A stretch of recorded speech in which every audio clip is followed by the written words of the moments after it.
Ruler School is brought to you by Odyssey Games, where you can go to get singles for all your Force of Will and other trading card games, as well as these amazing patrons. Thank you for your support. Enjoy the video. Hey there, Rulers. DMO73 here, bringing you the deck profile for the RW Lenneth Goddesses list that you saw me play earlier this week. Tons of fun. Probably a first draft, kind of, but also we've done a little bit of tweaking since we first tried it with red, blue, white. It definitely worked better to be just red, white. It is kind of more of an aggressive tempo style deck, and it just has a lot of really good late game, which we'll kind of talk about. So obviously, Lenneth is our ruler, mainly because we want to have access to red, white, and all of that RFG shenanigans, and she also has some of the cheekiest god art stranger manipulations in the game, which we'll kind of talk about. Stone base wise, just to quickly go down here, we are playing 4 Heat Ray, 4 Adoraktia's Memoria, and then 2 Fire Magic Stone, because we always want red on turn 1. That's the super important part, mainly because our draw engine is Guinevere. So Guinevere, super strong card. It's back. Not as good anymore as she once was, because there's just not as much graveyard necessitation right now, especially in this deck when we're going to be removing a lot of stuff from game. But when combined with Rook Egg, and just even by herself, it lets you dodge removal and turn their removal spells into suddenly you have a draw spell, or, and you're drawing cards and you're filling the graveyard to set up for Earther plays or all kinds of good stuff. Potential reanimates with Izanami, all kinds of good stuff. And then you combo it with Rook Egg, and Rook Egg can grab us any of our red resonators, who are the most important ones, which essentially at this point is everyone except for Izanami and Angrboda, which we'll talk about that with all the draw power that we have in this deck. It's very easy to keep that up. Then we're playing 4 of each keeper because they are kind of the heavy hitters of the deck. It's what we're kind of using to push for the end game.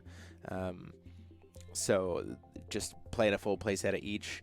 It also gives us the most options to be able to draw them and flood into them, especially in the late game. You get to a point where like Scold or Earther in the late game, it's just a bomb every single time you play it. So should be good there. And then also playing 4 Athena, who is a goddess, and 12 protective deity. We can bring this card back in so many different ways, and it is absolutely an excellent kind of finisher, especially when you can combine it with the castle, which we'll talk about. And then also she says gain 200 life, and then she has drain, and whenever you gain life, you put 2 counters on her. So the idea being that you pay white for her once, get 2 counters, and then every time after that, you should be using her burn effect, because it can target Jays, which is great. And so then you'll pay 1 red, deal 2 damage after the first time, gain 2 life because she has drain herself, and get 2 more counters, and then it kind of goes further and further that way. So it's a really good way to use that leftover will when you get into a control state in the late game. 3 copies of Izanami is an excellent way to reanimate stuff from the grave, specifically Athena or Earther. Really great cards to be able to burn that way.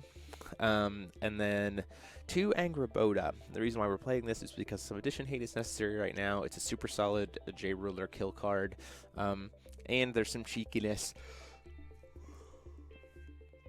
that we could do with this card using the Stranger deck.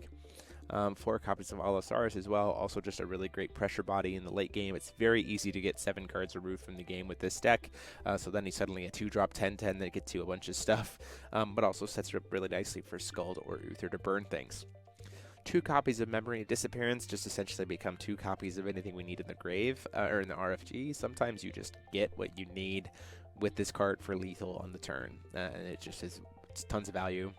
4 copies of Twin Outer Spiral, so we have the most chances to get Strangers. 4 copies of Late Raise and Revive, because it is an absolute beast of a card in this deck, being able to spot remove stuff as well as reanimate stuff from our RFG at instant speed, which is amazing. Just gets a lot of advantage there. 3 Invasion of Belisarius, because again, it's a burn spell that's a mage art, which is important, and then fuels our RFG, but also at the same time has Remnant itself, so you can cast it twice. And then we're playing 3 copies of Crossing Point. If you can jam one of these early, you pretty much turn on your goddesses for the rest of the game because you don't have to reveal. So like one of the biggest things that you can do is the idea of using Crossing Point, letting an Athena get RFG'd, and then just reviving her later with a Raise and Revive at instant speed, which is great. And it just also is just a great way to flood into all those 12 goddesses, or at this point in time, 16 goddesses that we're playing in the deck. 2 copies of the Palace, sideboarding a third, but I also think that just 2 copies of this, it's very easy to just make this a 2-drop, get 4 bodies, especially since we're playing the crossing points to fuel the hand. And at that point in time, you just get so much value that it's almost a bomb of a win con right there. And then 4 Caduceus to round out the deck for Regalia. Stranger deck wise, we're playing 2 Amaterasu. Especially makes the Goddesses cheaper. Like Skull becomes a 1-drop, Earther becomes a 2-drop. It's really, really good. Stranger, White Wizard, 2 copies of Siegfried, 2 copies of Thor, now that his ruling has been changed, so that if you RFG a 3-drop, he destroys all 3 drops your opponent controls. RFG a 2-drop. There's a lot of ways that this deck curves, 1s, 2s, and 3s is a lot of what makes up this deck. And so Thor gets a lot of value out of that and just is a big body by himself. And then lastly, 2 Ishtar. So the only way we can cast this card is with God Art. The idea being that you want to kind of flip Lenneth in the late game of this deck. So you probably have access to an Ishtar at that point. And then if you put Angraboda in the grave, you can just revive it using the God Art of Lenneth. So you just God Art into Ishtar. Ishtar then revives your Angraboda, and you get a maximum amount of value. And this thing that just can't be targeted. So that's why we're playing a couple of copies of that.